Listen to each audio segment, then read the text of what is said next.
Baik, sebelumnya perkenalkan nama saya Delon Tiano Puakan, dan di sini saya akan menjelaskan tentang struktur dan juga setup program yang kami gunakan. Yang pertama, kami mempunyai beberapa library. Yang pertama, IOStream. Kami menggunakan ini agar bisa menginput dan mengoutput nanti. Lalu ada IOManip yang digunakan untuk memformat model tabel.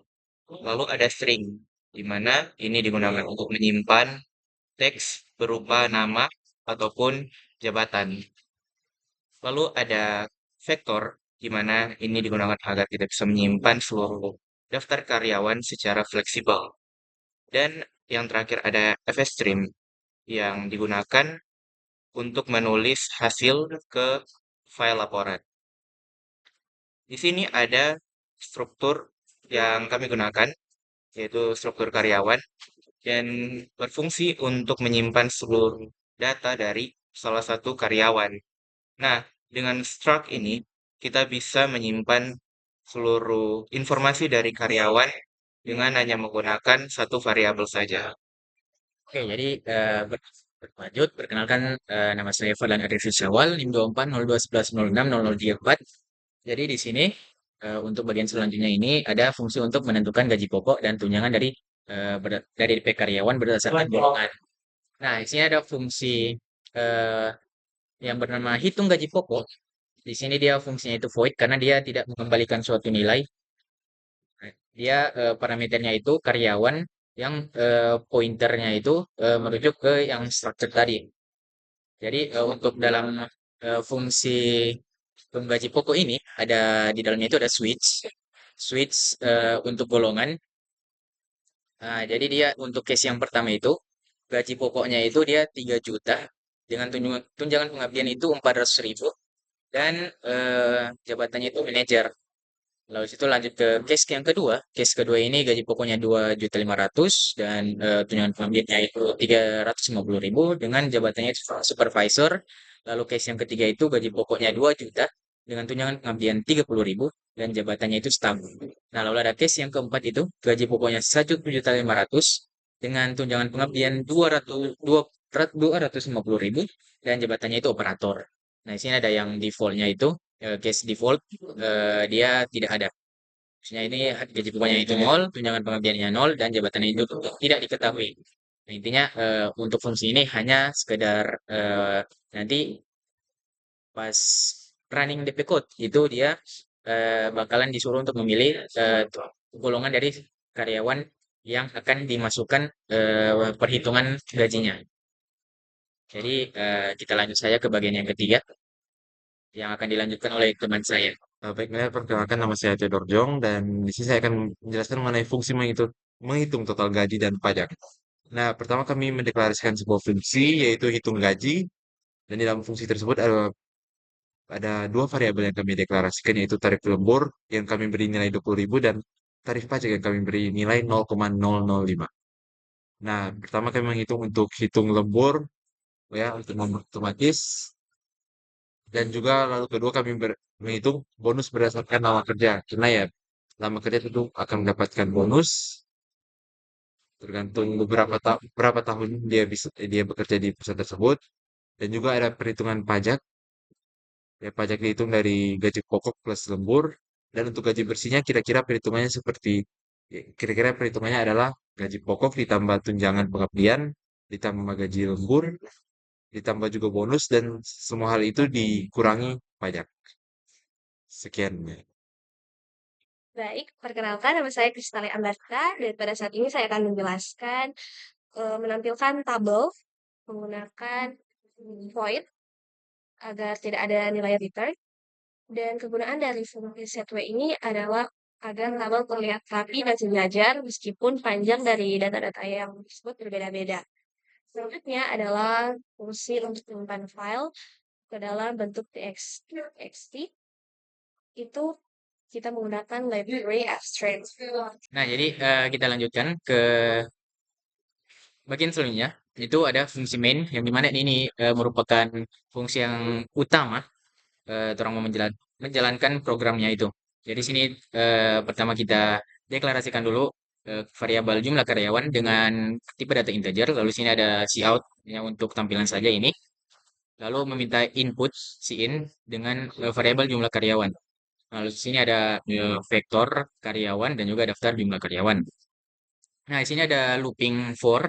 Dia nanti misalkan kita menginput jumlah karyawan itu lebih dari satu, nah, nanti looping for ini akan menjalankan perhitungan secara terus-menerus berdasarkan sesuai dengan jumlah karyawan yang dimasukkan. Nah, lalu sini ada validasi golongan. Dia eh, melakukan cout. Pertama itu meminta golongan, menampilkan golongan 1 sampai 4, lalu sini meminta in golongan apa yang golongan berapa yang ingin dimasukkan.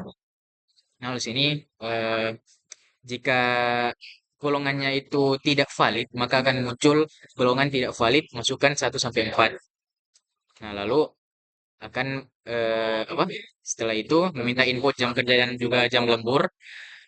Sini ada jumlah jam kerja, sini ada in eh, mengambil dari daftar dan juga jam kerja. Nah, lalu sini ada out. Apakah ingin input lembur manual? Maksudnya ini kita menginput eh, berapa lama jam lembur dari karyawan tersebut. Nah, sini kita mendeklarasikan variabel opsi lembur dengan tipe data integer. Lalu sini ada in opsi lembur.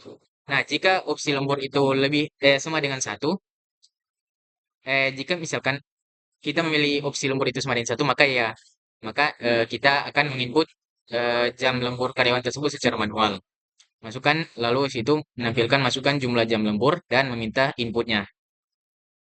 Jika selain dari satu, jika misalkan kita mengetik 0, maka langsung akan otomatis menghitung jam lemburnya nanti. Lalu sini ada cout lama bekerja berdasarkan tahun, lalu minta inputnya, lalu sini eh, menghitung gaji. Kita mendeklarasikan mengambil fungsi dari yang tadi yang sudah kita eh, buat yang di atas tadi. Lalu di situ ada menampilkan tabel. Yang lima menampilkan tabel ini akan menampilkan daftar-daftar dari yang sudah kita hitung. Nah, di sini ada hitung total pengeluaran. Ini ada total gaji sama dengan 0. Lalu ada looping for, cons auto, lalu dia pointer ke K, ke elemen K, dan juga daftar. Total gaji nanti dia akan terus-menerus menambah eh, perhitungan.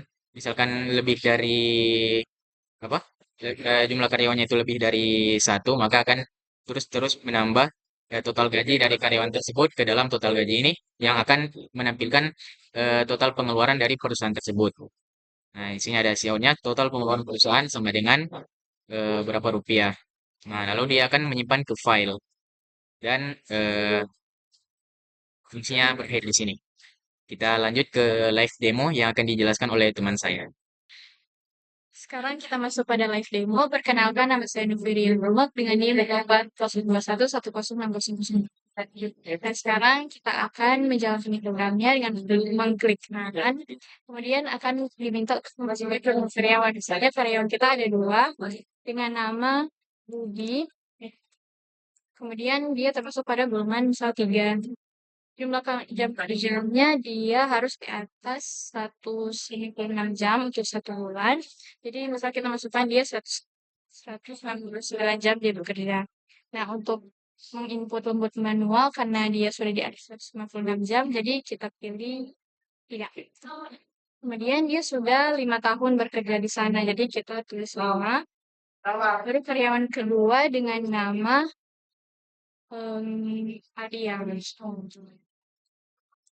Baru dia termasuk pada golongan 1. Jumlah jam kerjanya 160 jam. Dan untuk kita akan menginput lembur manual klik 1. Kemudian jam lemburnya itu 5 jam. Dia lama bekerja di perusahaan 11 tahun. Nah, saat program dijalankan, program akan menghitung gaji karyawan tersebut dan akan menampilkan tabel dan kolom ada ID, nama, jabatan, dengan gaji pokok, lembur, bonus, tunjangan, pajak, dan gaji bersih yang akan diterima oleh karyawan tersebut. Kemudian perusahaan akan program ini akan menghitung pengeluaran perusahaan tersebut menggaji karyawan ini. Baru program ini akan disimpan ke file dengan laporan gaji.txt. Sekian penjelasan dan live demo dari kampus ini. Terima kasih.